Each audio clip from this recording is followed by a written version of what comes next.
Welcome to another episode from the Veterinary Research Channel.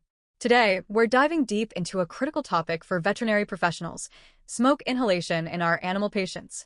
This discussion is based on a comprehensive review that offers vital insights into the pathophysiology, diagnosis, and management of this challenging condition. Smoke inhalation is a serious concern.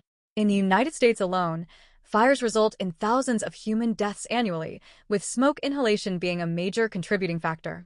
While animals are less frequently seen in veterinary emergency clinics due to high mortality rates at the scene of a fire, it is important to understand smoke inhalation. When animals do survive and present for veterinary care, understanding the mechanisms of injury, how to stabilize these patients, and ongoing management become paramount. Let's begin by understanding what smoke is. Smoke is a complex mixture comprised of small solid, liquid, and gas particles suspended in heated air, and it is produced by fire. The specific composition of smoke varies depending on factors such as the amount of available oxygen, the temperature of the fire, and the materials that are burning. In situations where fires occur in enclosed spaces, such as house fires, the rapid consumption of oxygen leads to incomplete combustion of materials and the production of toxic chemical intermediates. Carbon monoxide and hydrogen cyanide are two of the most common and dangerous gaseous components found in smoke. Carbon monoxide results from the incomplete combustion of organic materials. Hydrogen cyanide is a product of nitrogen-containing materials like wool, silk, paper, rubber, and plastic. Smoke also contains a variety of other toxic chemicals, including ammonia, sulfur dioxide, phosgene, halogen acids, aldehydes, and halocarbons. Additionally, fine particulate matter in smoke can carry chemicals deep into the airways, causing direct tissue injury in the lungs. The harmful effects of smoke inhalation stem from two main mechanisms.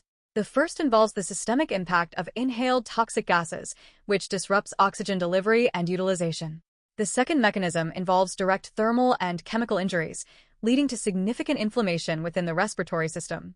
When smoke is inhaled, carbon monoxide rapidly diffuses across the alveolar membrane in the lungs and competes with oxygen for binding sites on hemoglobin, the protein in red blood cells responsible for carrying oxygen. Carbon monoxide's affinity for hemoglobin is approximately 240 times greater than that of oxygen, which means it readily displaces oxygen, significantly reducing the amount of oxygen that can be transported by hemoglobin. Furthermore, carbon monoxide hinders hemoglobin's ability to release oxygen at the capillary level, further diminishing oxygen delivery to tissues. Carbon monoxide also binds to other heme-like molecules in the body, such as myoglobin, platelet surface hemoproteins, and cytochrome C oxidase in the mitochondrial electron transport chain, disrupting their normal function. For instance, the inhibition of cytochrome C oxidase impairs cellular energy production and increases the formation of free radicals. Hydrogen cyanide, another highly toxic gas present in smoke, is about 20 times more toxic than carbon monoxide. It is a potent inhibitor of mitochondrial cytochrome C oxidase. By binding to the heme group of cytochrome C oxidase, hydrogen cyanide prevents the enzyme from using oxygen, thereby halting cellular energy production, even when oxygen is available. The combined effect of carbon monoxide and hydrogen cyanide is synergistic, severely impairing aerobic metabolism in tissues. This acute, generalized systemic tissue hypoxia can lead to significant organ dysfunction, with the brain and heart being particularly vulnerable, often resulting in death. Thermal injury primarily affects the upper airways. Chemicals like ammonia, sulfur dioxide, and chlorine dissolve in the moisture of the mucosa, forming caustic agents that cause chemical burns. The heat and chemical injury trigger inflammation through the release of reactive oxygen species and various inflammatory mediators, including tumor necrosis factor alpha, interleukins, histamine, serotonin, thromboxane, prostaglandins, and nitric oxide. This inflammatory response increases vascular permeability, leading to swelling and edema in the tissues, which can develop rapidly and may result in upper airway occlusion within the first 24 hours.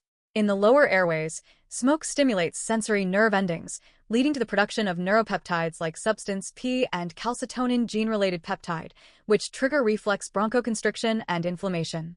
This inflammation activates inducible nitric oxide synthetase, producing large amounts of nitric oxide, which further contributes to pulmonary vasodilation and increases pulmonary blood flow, elevating pulmonary capillary hydrostatic pressure.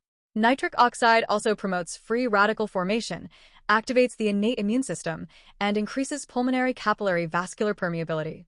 These changes favor fluid leakage from the pulmonary vasculature into the interstitial and alveolar spaces, resulting in pulmonary edema within 24 to 72 hours of exposure.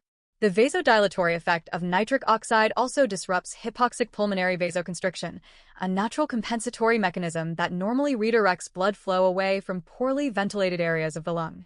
The loss of this mechanism leads to a ventilation/perfusion mismatch, worsening hypoxemia. Particulate matter, or soot, in smoke can reach the alveoli and, armed with irritants, damage pulmonary tissues. This damage increases airway secretions, inhibits mucociliary defense mechanisms, and leads to protein-rich exudate formation and leukocyte migration into the alveolar lumen. Additionally, toxic chemicals can inactivate surfactant, causing the small alveoli to collapse. The resulting tissue swelling, pulmonary inflammation, and regional atelectasis exacerbate pulmonary edema. Within 3 to 5 days of exposure, dying tracheal and bronchiolar epithelial cells, mixed with inflammatory cells and fibrin, can form pseudomembranous casts that obstruct the airway lumen. This denudation of the airway mucosa compromises the normal barrier to infection, and these casts enhance bacterial colonization, contributing to secondary pulmonary infections. The combination of these effects, including upper and lower airway obstructions, pulmonary edema, atelectasis, loss of hypoxic pulmonary vasoconstriction, and secondary infections, can lead to acute hypoxemic and/or hypercapnic respiratory failure. Animals with smoke inhalation may or may not have concurrent burn wounds. Burns involving more than 20% of the total body surface area can result in severe systemic illness, such as burn shock, which requires intensive medical and surgical management. Smoke inhalation coupled with burn wounds complicates the clinical picture, requiring more intensive care and leading to increased mortality. Diagnosing smoke inhalation involves obtaining a thorough history and recognizing compatible clinical signs. Important historical information includes the duration of smoke exposure, the type of fire, the animal's neurological and respiratory status at the scene, the time since exposure, and any treatment already provided. Also important is the concurrent respiratory disease, heart disease, age, and breed. Physical examination should focus on airway, breathing, circulation, and neurological assessment. Signs such as burns on the facial skin, singed whiskers or fur, and soot in the oral cavity raise concerns for severe smoke exposure. Clinicians should monitor for progressing upper airway obstruction, including erythema or edema in the oral mucous membranes and increased breathing effort with stridor or stridor. Systemic signs of hypoxia may manifest as tachypnea, tachycardia, hypotension, arrhythmias, and neurological dysfunction. Mucous membrane color can vary, but normal-appearing mucous membranes should not be used to rule out oxygen delivery problems. Initial mentation can range from anxiety to depression, seizures, or coma, and delayed neurological toxicity can occur days to weeks after exposure. A thorough ophthalmic examination should also be performed. Gastrointestinal signs, including tylism, nausea, vomiting, and diarrhea, have been reported in association with carbon monoxide intoxication. Common point-of-care diagnostics for smoke inhalation patients include packed cell volume, total solids, blood glucose, lactate, arterial or venous blood gas analysis, electrocardiogram, and blood pressure measurement. Routine pulse oximeters may provide falsely elevated oxygen saturation readings in the presence of carbon monoxide. A dedicated carbon monoxide oximeter is needed to accurately measure carboxyhemoglobin levels in the blood. If carbon monoxide oximetry is unavailable, clinical signs such as tachypnea, dyspnea, tachycardia, and altered mentation should raise suspicion for elevated carboxyhemoglobin levels, warranting immediate oxygen supplementation. Direct measurement of blood cyanide is not currently available, so the diagnosis of hydrogen cyanide poisoning is based on the likelihood of exposure and consistent clinical and laboratory abnormalities.